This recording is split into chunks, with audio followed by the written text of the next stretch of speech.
Thank you for joining us. You are listening to the podcast that highlights the weekly sermons from Cumberland County Community Church in Millville, New Jersey. Each week you will hear biblically based messages from our senior pastor, Sal Roggio, or other community church pastors. For more information on our church, please visit cccmillville.org or check out the links in the podcast notes. We begin each message with our scripture reading, so here we go. We're looking at the last Proverbs 31, and reading verses 25 through 28. Strength and dignity are her clothing, and she laughs at the time to come. She opens her mouth with wisdom, and the teaching of kindness is on her tongue. She looks well to the ways of her household, and does not eat the bread of idleness. Her children rise up and call her blessed, her husband also, and he praises her. So this morning, the message is going to be focused on mothers. It just happened to time out that way. It worked out really good. However, I do believe the general principles of it can apply to everyone, so don't check out on me just yet. But we can all admit that moms are a special breed. And I mean that in a good way. A dad will raise up their son, teach him everything about sports, the proper stance to field the ball, the way to hold your hands when the ball comes at you, where to look when you're throwing, how to coordinate shooting the basketball if you're fading away, aim for the back of the rim if you're leaning forward, going straight up, aim for the front of the rim, all the kind of specific details of those things. And then this young boy will grow up and will have a terrific game in college, and the TV station and the news anchor go running over to them, and they throw a mic in their face, and the first thing that comes out of their mouth is, "Hi, Mom!" And then Dad,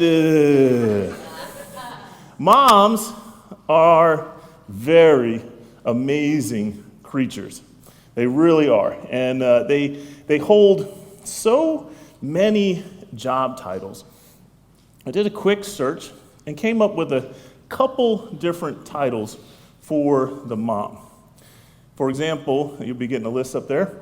The mom is an executive housekeeper, an executive chef, a daycare teacher, facilities manager, network administrator, a psychologist, a janitor, a taxi driver, a laundry manager, a chief executive officer, maintenance supervisor, groundskeeper, interior design, logistics analyst, plumber, staff nurse. She's a personal shopper, an athletic trainer, photographer, social media marketing manager, academic advisor, recreational therapist, coach, tailor, tax accountant, judge, school teacher, nutritionist, computer operator, and office administrator.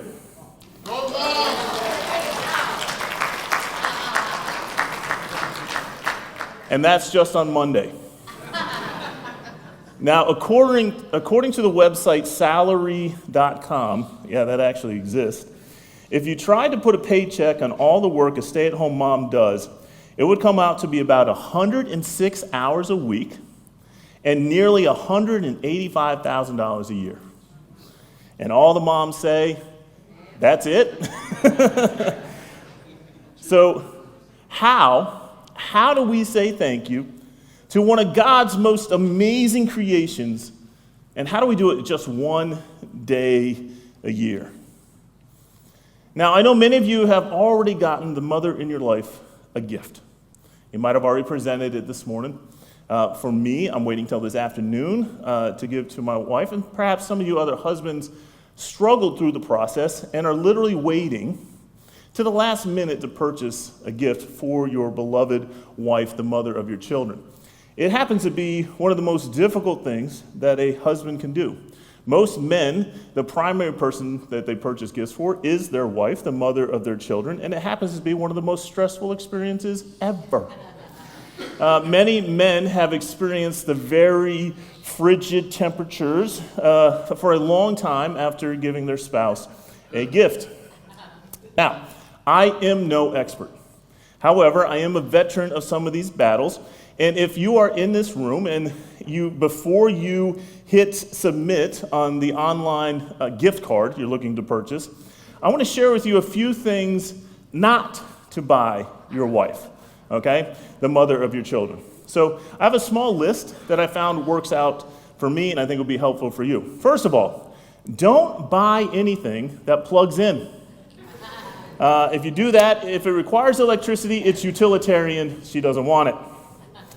Number 2, don't buy clothing that involves sizes.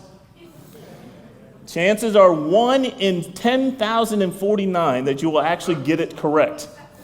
If you purchase something that is too large, she will question, do I look that large? If you purchase something that is too small, she will question, I haven't been that size since I was 12. So avoid clothing that has sizes on it. Blankets, one size fits all. Avoid anything useful. Just because the late night advertisement says it will save you hours on polishing your silverware, she does not want that. It will not earn you any brownie points. Number 4, do not purchase anything that involves weight loss or self-improvement. She will perceive that 6-month gym membership as a suggestion that she needs a 6-month gym membership. Number 5, don't buy jewelry. The jewelry she wants, you can't afford. The jewelry you can afford, she don't want. And finally, my last tip for you men, don't spend too much, because she will question, how can we possibly afford that? But don't spend too little, because how in the world is that all you think of her? Armed with this information, go forth, buy presents, good luck, enjoy the doghouse. There's an American poet from the late 1800s by the name of William Ross Wallace. He wrote a poem, which the name will come up, about mothers. He said, blessings on the hand of women, angels guard its strength and grace. And then there's a few stanzas, and then the grand title of the poem, which he repeats many times. The hand that rocks the cradle is the hand that rules the world. He's on to something there, because what he's getting at, I think, goes back to the heart of God. This idea that the home is not just 4 walls and a roof. The home is a living, breathing environment that shapes the souls of the people inside it. And somebody has to hold the vision for what the home is supposed to be. Somebody has to hold the blueprint. Now, when I think about blueprints, I love blueprints. I understand them. I know how to read them. I love construction projects. I'm actually very comfortable in that world. Some of you might be familiar that we're in the middle of a construction project right now. Actually, good news, we're past the middle of a construction project right now. Some pretty exciting things happening over the next few weeks. And if you came in this way to the church, leave that way and look at the new signs. I mean, they are chef's kiss. They're beautiful.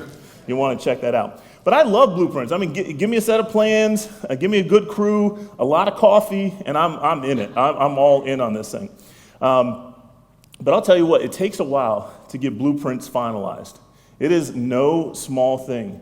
There's constant revisions, adjustments, some late nights working through it.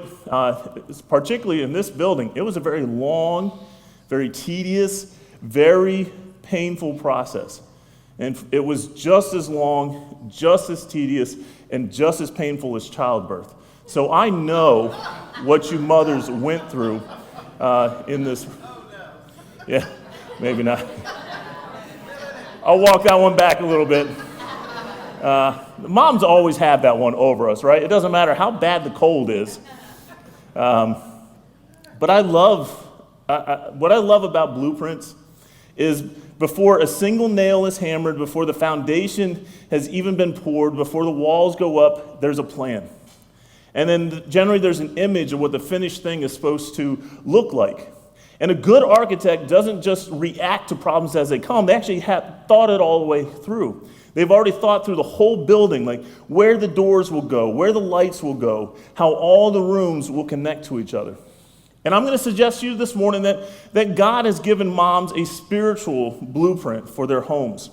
Not a floor plan with square footage and kitchen features, but a blueprint for what a Christian household is supposed to look and feel like and function. And moms, you're the architects. You're the ones that bring it to fruition. Now, I know some of you feel like maybe you're not that mom. Maybe you feel like you're just one nap away from a complete collapse. And you know what? And I hear that, I understand that, I've seen it. But you're building something every single day, whether you feel it or not. Every word you speak, every meal you make, every prayer you pray over a sick child at 2 a.m, you're laying a brick. You're pouring a foundation. You're shaping a home. And today we're going to walk through 6 rooms, I believe, in God's blueprint for the Christian home. 6 things that a home should be. 6 ways that God has uniquely equipped moms to make it happen. And by the time we're done this morning, I hope that every mom in this room walks out not just feeling appreciated, but feeling called. Because what you do isn't just important, it's holy, it's righteous, and it's eternal. So we're going to build something together. The first thing is a Christian home should be a storm shelter. Children need security. Proverbs 14 tells us about the Lord. It says, the fear of the Lord, one has strong confidence, and the children will have a refuge. A refuge. It's a shelter word. It's a safety word. And the truth is, kids need safety. Not the kind of safety where nothing hard ever happens to them. That's not safety, that's bubble wrap. We're talking about the kind of safety that no matter what life throws at them, they know where they can run. They know whose arms are open for them. They know which door they can walk through and finally exhale. Isaiah 32 gives us a foreshadow of what Christ's reign is going to look like. And it says in verse 18, my people will abide in a peaceful habitation, in secure dwellings, and in quiet resting places. And I believe our home should reflect that kind of righteousness, creating security and comfort among our children. Not perfect, not conflict-free, not Instagram-ready at any time, but it's a secure, a settled home. A place where people know, where children know they are loved regardless of what kind of day they have, regardless of what kind of mess they're carrying in. A 4-year-old and a 6-year-old went to the store to buy their mother some flowers. And they're using their own money, so they got to pick it out on their own. And they brought the flowers home to mom, and she was thrilled. But she was also a little confused. The older of the 2 children told her they saw the flowers and they thought of her because they were so pretty. And they had a ribbon on it that said, rest in peace. And they thought it was perfect because mom's always asking for a little peace so she can rest. And see, the children, they're paying attention. They're on to something because mom had been asking for peace and rest. And they went in and they bought their own thing. Moms deserve rest. Moms deserve peace. But moms, this is the role you play in the home. When the world gets loud and scary and confusing, and it absolutely will, the home is a place your children can run to. And when they get there, they find you, steady, grounded, grace-filled. And they come to you not because you have all the answers, but because you know the one who does. A storm is coming for every single one of our kids in one way, shape, form, or another. The question is, do they know where the shelter is? So moms, build it and keep the lights on. So it's going to be a storm shelter. And a Christian home should also be an emergency room. See, an emergency room is a place where broken things come to get healed. It's where people who are hurting can show up no matter what condition they're in, and somebody will take care of them. No appointment necessary, no judgment at the door, and you do not have to have it together to walk in. Every good emergency room has a doctor on call. In my home growing up, the doctor had a name, and her name was Dr. Sawbones. Anyone else? Okay, let me explain it to you. How about this? You scraped your knee. You go running through the door, and you come through the back door crying, because that's what little kids do. Dr. Sawbones is already on the way from the kitchen. She kneels down. She looks at the scrape very seriously, because this is a medical situation, and it requires her full professional attention. And then she says the words that every child dreads and somehow believes, "We're going to have to cut it off." Dr. Sawbones. Now, medically speaking, that was not an option. You had a scrape. It's a little scrape. You're going to be fine. But something in the way that Dr. Sawbones said it made you forget about all that pain for a second, and you had to process, all right, am I really going to lose a limb here? But then Mom blows on it. Maybe she takes that brown bottle out and pours that thing on it that makes all the bubbles come out, and you scream. Then she puts a bandage on it, and then she kisses it for good measure, sends you back outside, fully healed, completely restored, ready to get another scrape in 20 minutes and come right back in and do it all over again. That's the magic of Dr. Sawbones. Your doctor may have gone by a different name. They don't always have the clinical answers, but they have something better. They have presence. And they showed up. And somehow that was more than enough. Psalm 46 talks about our God. It says, God is our refuge and strength and a very present help in trouble, a very present help, not a distant help, not a I'll get to it eventually when I'm less busy kind of help, but a very present, reliable, available, right now kind of help. And that's what God is to us, and that's what a mom's home should be to her children. A mother has her emergency room open 24 hours a day, 7 days a week. And I don't think there's anyone better than a mom to demonstrate the comfort and the protection that is described in Psalm 23. He restores my soul. He leads me in paths of righteousness for his name's sake. Even though I walk through the valley of the shadow of death, I fear no evil, for you are with me. Your rod and your staff, they comfort me. We're talking about restoration and comfort and presence, the very same things a mother provides. And that's what a Christian home is supposed to offer, a place where the soul can get restored. Now, here's the thing. The wounds of a child don't always stay small. The wounds grow with your kids. A scraped knee at 5 becomes a broken heart at 15. A bad day at school at 10 becomes a job loss at 25. See, the boo-boos get bigger. But the beautiful thing is Dr. Sawbones grows with them. The bandage becomes a conversation. The kiss on the knee becomes sitting up till midnight just listening. The remedies change, but the presence never changes. And moms, when you show up consistently, patiently, without an agenda, you keep doing this for your kids, you build in the belief that when they are wounded, and they will be wounded, there's a place they can come to fall apart. Falling apart in a safe place is the first step towards healing. And a mother's emergency room is open 24 hours a day, 7 days a week.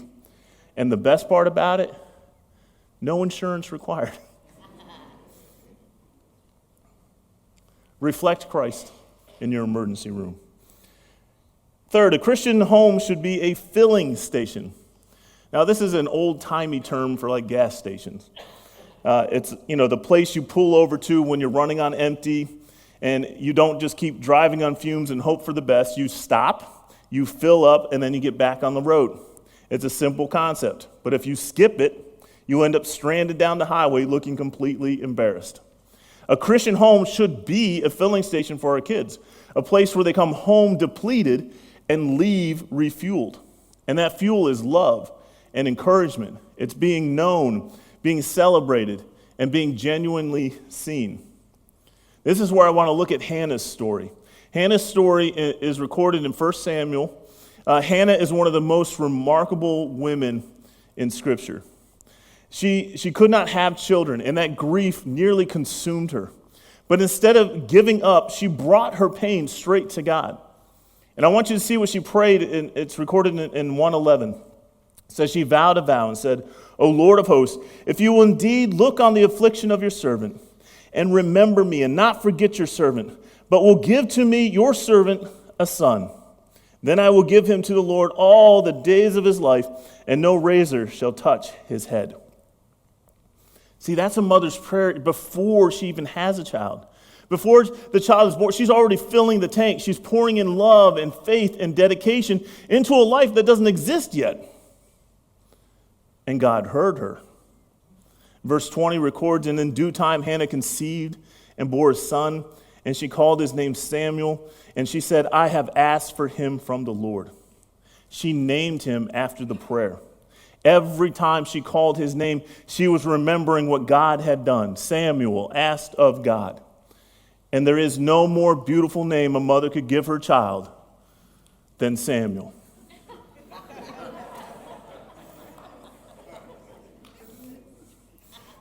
See, that name is a filling station all by itself.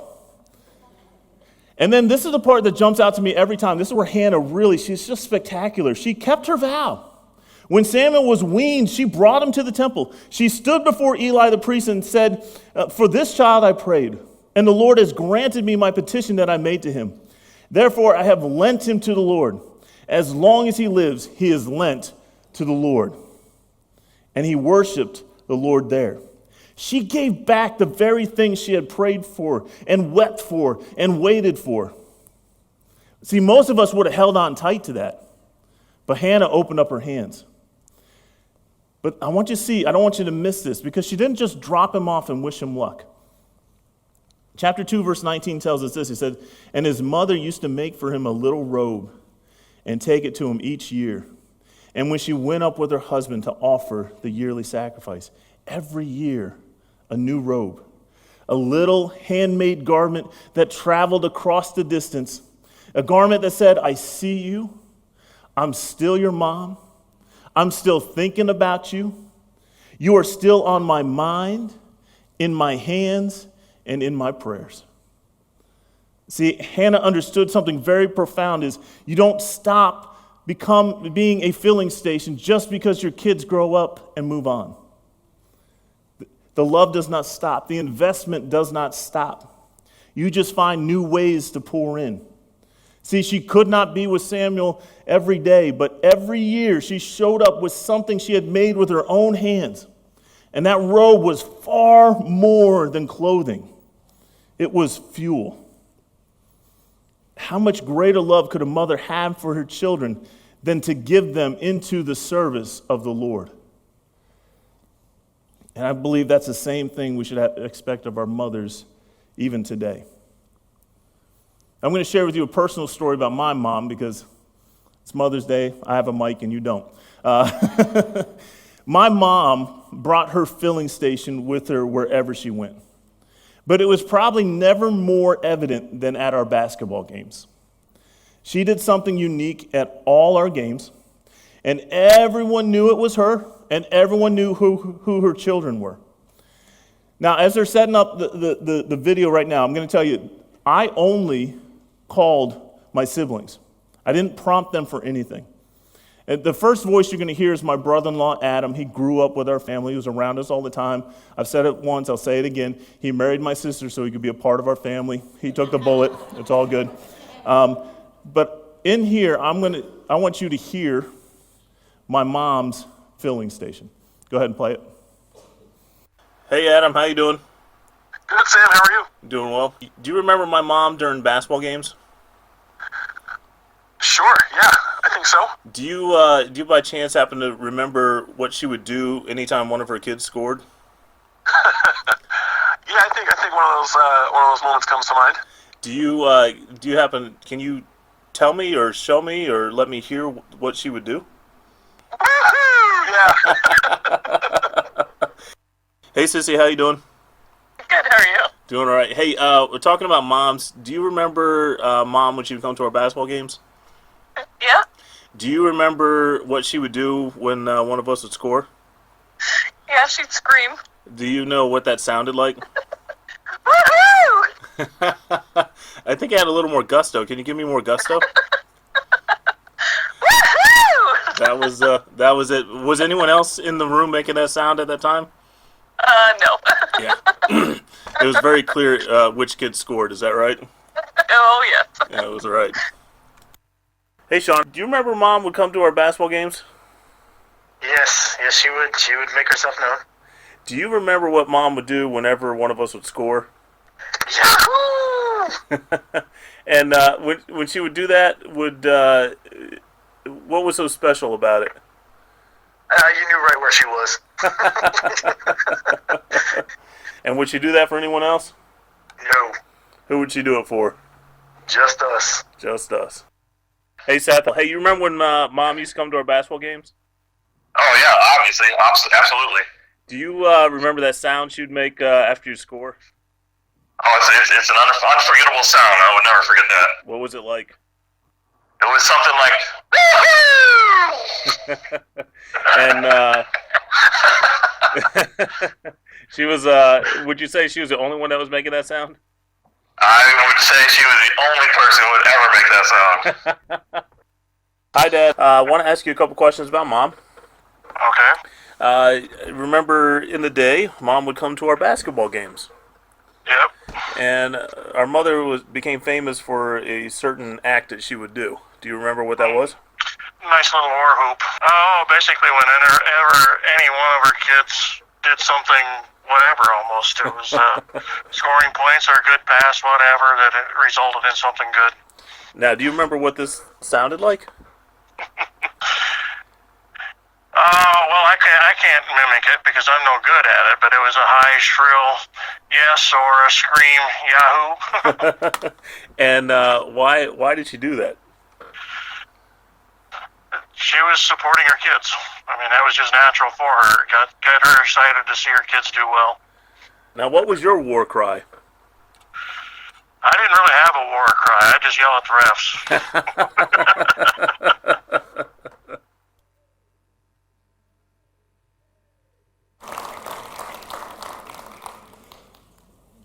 Moms don't care what other people think about their affection for their children, right?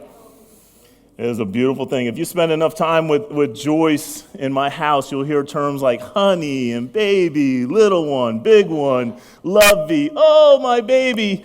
And then the new one that's popping up a lot, oh, pumpkin. Pumpkin with an N. It's not even spelled properly. If it wasn't for me, my children would have no idea what their names were. Moms, they just have a special way about them. And my mom had a way of making me play harder, to work harder, because I knew what would come if I succeeded at something. And I remember the first time my mom came to one of my college games. Now, when I was in high school, I was decent, but I was a late bloomer. College, I really exploded as far as skills are concerned. And I remember the first game she was coming to, I scored 40 points. She couldn't talk for a week. It was a win-win. It was beautiful. But the wonderful thing is, even if I didn't play well, she was there for me after the game, always encouraging me. Moms, eventually your kids are going to leave the house. They're going to leave the house every day running on whatever you put in their tank. So what are you filling them with? Is it affirmations? Is it scriptures? Are you filling them with the knowledge that they are loved by God and loved by you?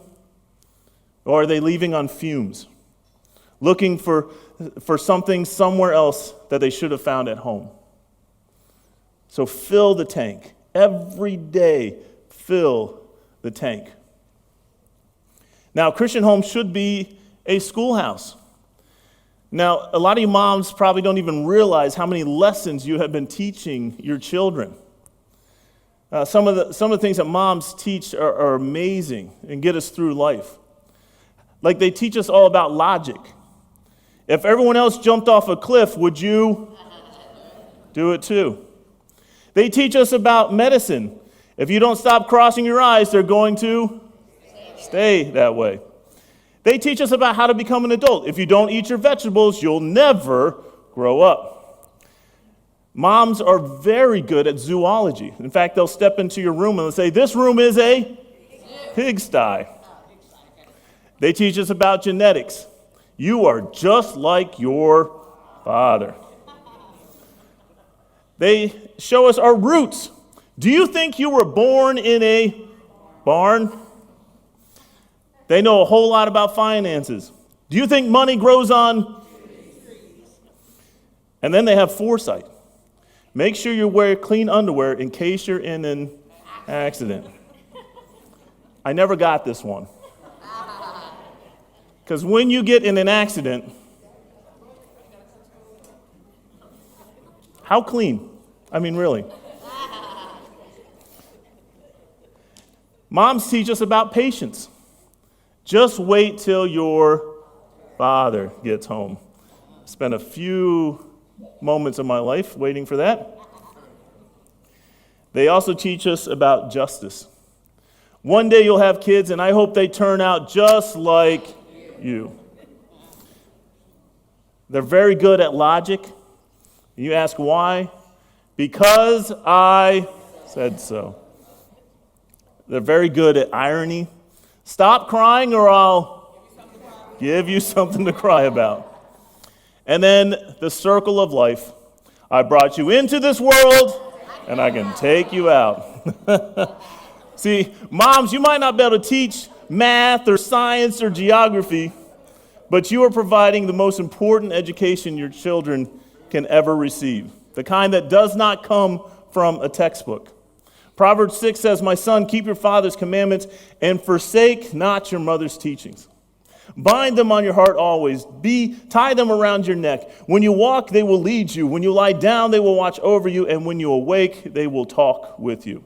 For the commandment is a lamp and a teaching, a light, and the reproofs of discipline are the way of life. See, mom's teachings are like a lamp. Their instruction is like a light. It's not just background noise. It's the thing that guides your steps when everything around you is dark. Proverbs 22:6, it's a verse that every parent has probably memorized or clung to at 3 a.m. in the morning. Train up a child in the way he should go. Even when he is old, he will not depart from it. Be consistent. Just stay after it. A mom was out walking with her 4-year-old daughter when she picked up something off the ground and started to put it in her mouth. She immediately took the item away from her and asked her, don't do that. The daughter said, like every 4-year-old, why? The mom said, because it's been lying outside. You don't know where it's been. It's dirty. It probably has germs. At this point, the daughter looks at her mother with total admiration. How do you know all this stuff? The mom responds, well, all moms know this stuff. It's on the mommy test. You have to know it or they don't let you become a mommy. So they kept walking for a few minutes, and the daughter, it dawned on her. She said, oh, I get it. So if you don't pass the test, you get to become a daddy? There's a lot of truth in that one. See, all these sayings that we went over, like there's some elements to it. They're much more than sayings. Like moms teach us about living. A mom teaches about integrity, what integrity looks like when a mom keeps her word even when it costs her something. A mom teaches generosity when she gives sacrificially. A mom teaches what it means to trust God when she prays through hard things out loud in front of her kids instead of hiding it like it's something to be ashamed of. See, the schoolhouse here it's not a classroom with desks and chalkboards. The schoolhouse is the whole house. It's the dinner table. It's the car, the grocery store, the bedside. And with mom, school or class is always in session. Next, a Christian home should be a Dave & Buster's. Now, some of you are trying to figure out, like, how in the world do we do Dave & Buster's in the sermon and stuff like that? I'll make it work. Give me a minute. For those of you that don't know what Dave & Buster's is, it's like a really grown-up, fun Chuck E. Cheese with better pizza. It's a place where adults and kids, they can go and they can eat too much food, play too many games, compete over something that doesn't matter, and get 255,000 tickets that have a street value of 40 cents. It's loud, it's chaotic, it's expensive, and it is one of the best times you'll have as a family together.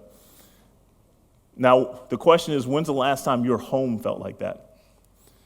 Listen to what Solomon said. Solomon, the wisest man outside of the Lord, walking this planet, Ecclesiastes 5. Behold, What I have seen to be good and fitting is to eat and drink and find enjoyment in all the toil with which one toils under the sun, the few days of his life that God has given him. For this is his lot. Everyone also to whom God has given wealth and possessions and power to enjoy them and to accept his lot and rejoice in his toil. This is a gift of God. For he will not much remember the days of his life because God keeps him occupied with joy in his heart. Solomon, full of wisdom, looked at the whole sweeping human existence and said this: enjoyment is a gift. Laughter is not frivolous. Joy is not a distraction from real life. It is real life. 1 Corinthians reminds us of whether you eat or drink, whatever you do all to the glory of God. That includes board game nights. See, in my house, we frequently have what is known as forced family fun. It's a term that we adopted from my sister-in-law. And we'll play cheesy board games, cheesy card games. When my two boys were young, they would gang up with their mother and try to beat me. Now that they're older, they don't need their mom to beat me. But in the house, listen to music. Dance, laugh, watch a silly movie, eat popcorn, make a mess, have fun. Have forced family fun. Have a game night where the kids groan when you announce it, but I'm telling you, 2 hours later, they'll be crying from laughter. It's forced family fun. It's a road trip where everyone argues about the music for the first 30 minutes and then somehow starts singing it all together afterwards.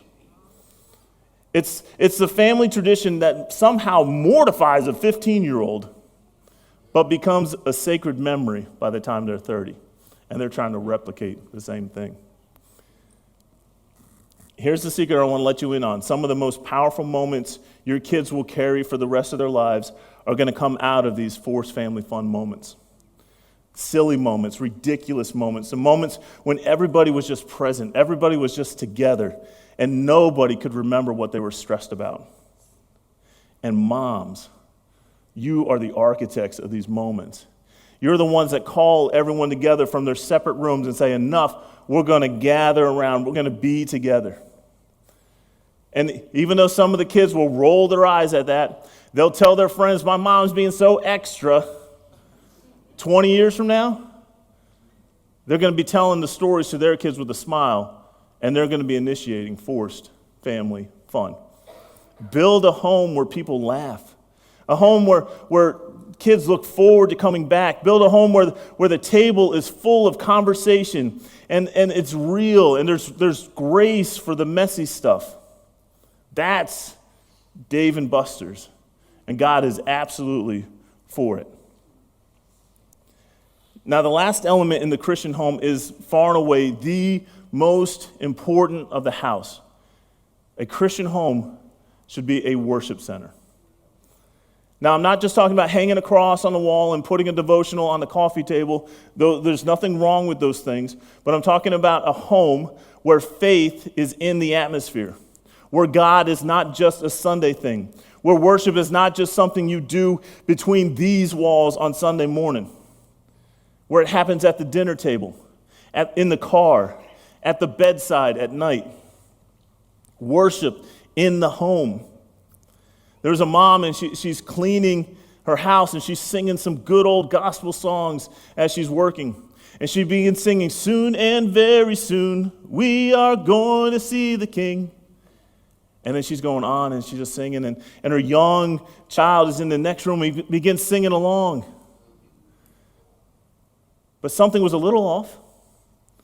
So she stopped to listen. And the little preschooler singing, soon and very soon, we are going to Burger King. But sing. Our homes should be holy ground because God is there. And children should know that God is real because he's real to their parents. Timothy's mother, Eunice, was commended highly by Paul. In 2 Timothy, Paul writes, I am reminded of your sincere faith, a faith that dwelt first in your grandmother Lois and your mother Eunice, and now I'm sure dwells in you as well. See, faith that first dwelt in his grandmother, then in his mother, and then in him. You see that? It's all happening in that verse. Faith is passed down, not just taught, but lived out transferred from Lois to Eunice to Timothy, 3 generations of genuine, sincere, active faith. And it didn't start at the temple, it started at home. Mothers, you must pass on to your children a faith to live by. Eunice raised Timothy to have a great faith in God despite the home being religiously divided. There's an old Spanish proverb that says, an ounce of mother is worth a pound of clergy. Rose Kennedy, the mother to John F. Kennedy, she's a woman who raised 9 children and navigated more grief and hardship than most of us will ever face. She was quoted in her book, Celebrating Mothers, a book of appreciation. She said, whenever I held my newborn babe in my arms, I used to think that what I did and what I said to him would have an influence, not only on him, but on everyone he meets, not for a day or a year, but for all time and for eternity. She said, what a challenge, what a joy. A profession, a vocation, a calling that demanded her best. See, moms, when you pray with your children, you're doing something eternal. When you open the Bible in front of them, not just send them to Sunday school, but you actually open it yourself, you are doing something eternal. When you let them see you worship, hear you pray, when they watch you trust God through the hard things, instead of holding it like something to be ashamed of, you are laying a foundation that will outlast anything else you ever build. Your home is the first church your children will ever attend. You'll be the first preacher that they ever hear. So make the home a house of worship. So before I close today, I want to speak directly to the moms that are in this room, not to the dads, not to any of the kids. You're welcome to keep listening. It would be awkward if you left now. But I want to speak specifically to the moms.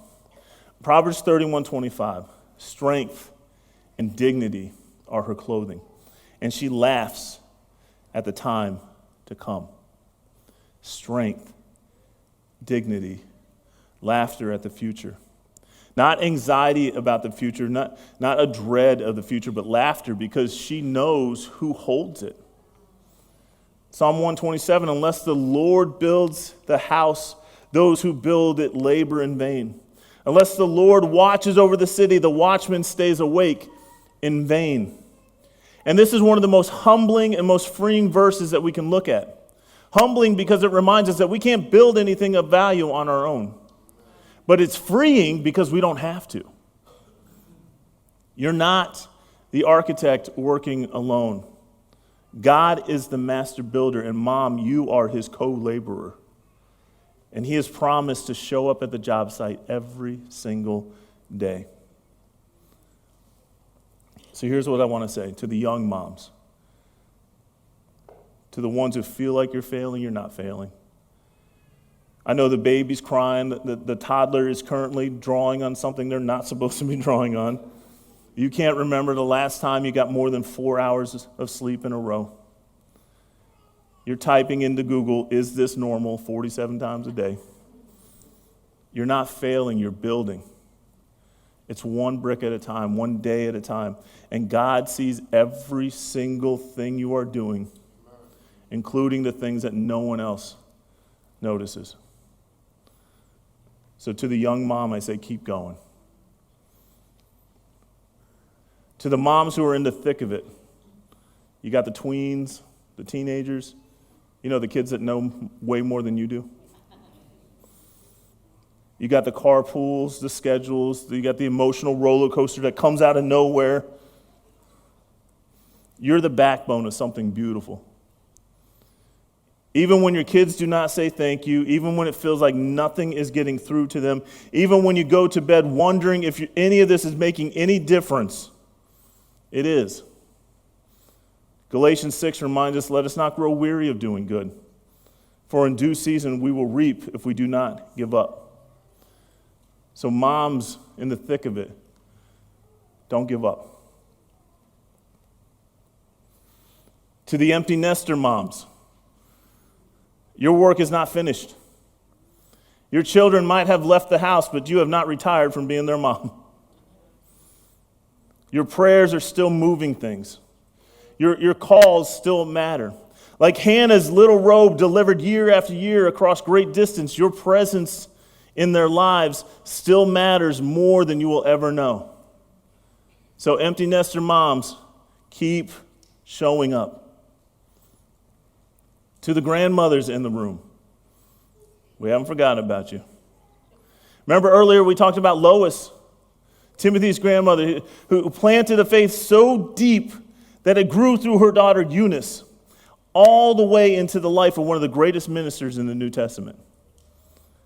You might not be raising children anymore, but you are still shaping them. Your presence, your prayers, your example are still going on. And the blueprint you laid is still being built upon. So, grandmas, please do not underestimate what God is still doing through you.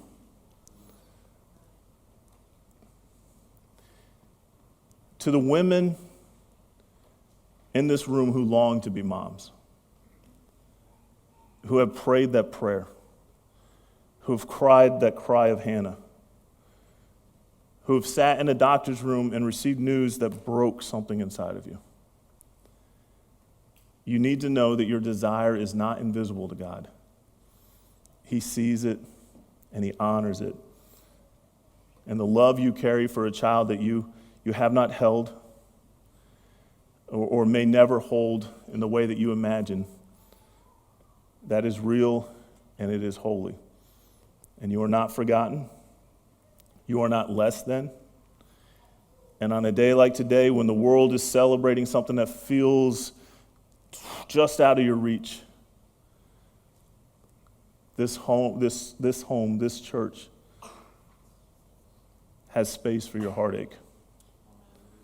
You are loved here. You are seen. And God is not finished writing your story.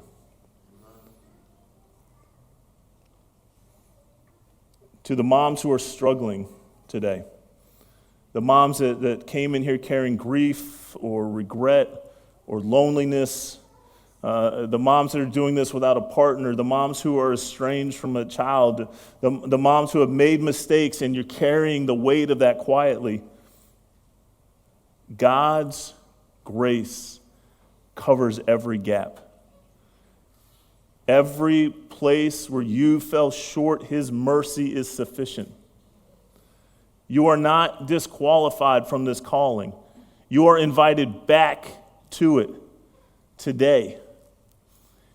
And I would encourage you to step into action, to be specific. Pick a room. Everyone, pick a room from today's sermon, just one, and this week be intentional about building into it. Maybe it's a storm shelter and you want to tell your kids clearly that your home is safe and it's a place that they can always come to. Maybe it's being a filling station. You're gonna fill your children's tank this week with specific, genuine, righteous encouragement that they did not expect. But definitely, maybe make your home a worship center this week. Pray out loud in front of your kids, even if it feels awkward at first, because it will feel awkward. But the beautiful thing is, the awkward will become sacred faster than you think. Proverbs 31 reminds us that for you, Mom, strength and dignity are your clothing. And you get to laugh at the time to come. Not because life is easy, but because God is faithful. And you know who holds the blueprint. So as I wrap up the day, I want to say a very special prayer specifically over the moms in this room today. And you might be watching online.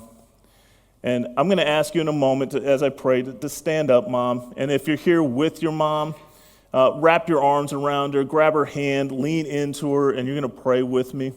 So I would ask right now, moms, mothers, if you can please stand up. And if you're here with Mom, stand with her to support her. And we're going to pray. Father, thank you, Lord. Thank you for the gift of mothers. Thank you for every woman in this room who has poured herself out day after day, year after year for the children and the family that you have placed in their care. God, you see every sleepless night. You see every prayer that is whispered over a child's bed. You see every sacrifice that was made quietly, without applause, without recognition, without anyone saying thank you. You are not unaware of a single one of them. Lord, I want to pray especially for the young moms today. Give them energy when they're running on empty. Give them wisdom when they don't know what to do. God, give them peace when the weight of it all feels like too much. Remind them you have called them to this. And because of that, you will equip them for every single moment. God, I pray for the moms that are in the thick of it, the ones that are holding so many things at once, the ones who gave everything they had this last week and still feel like it wasn't enough. Strengthen their grip, Lord. Let them see the fruit of what they're planting, even if it hasn't broken ground yet. Let them not grow weary of doing good for their family. Lord, I want to pray for the empty nester moms and remind them that their influence does not have an expiration date. Their prayers are still powerful. Their love is still being felt across whatever distance separates them from their children. Lord, encourage them to keep going. And Lord, for the women in this room who are desiring to be moms, the ones who today is not just a celebration, but also a heartache. Lord, we need you to meet them in a tender place, Father. Remind them that you see their desire. You hold their heartache. Your love is not conditional on the family that they have or are not able to build. Lord, comfort them in a way that only you can.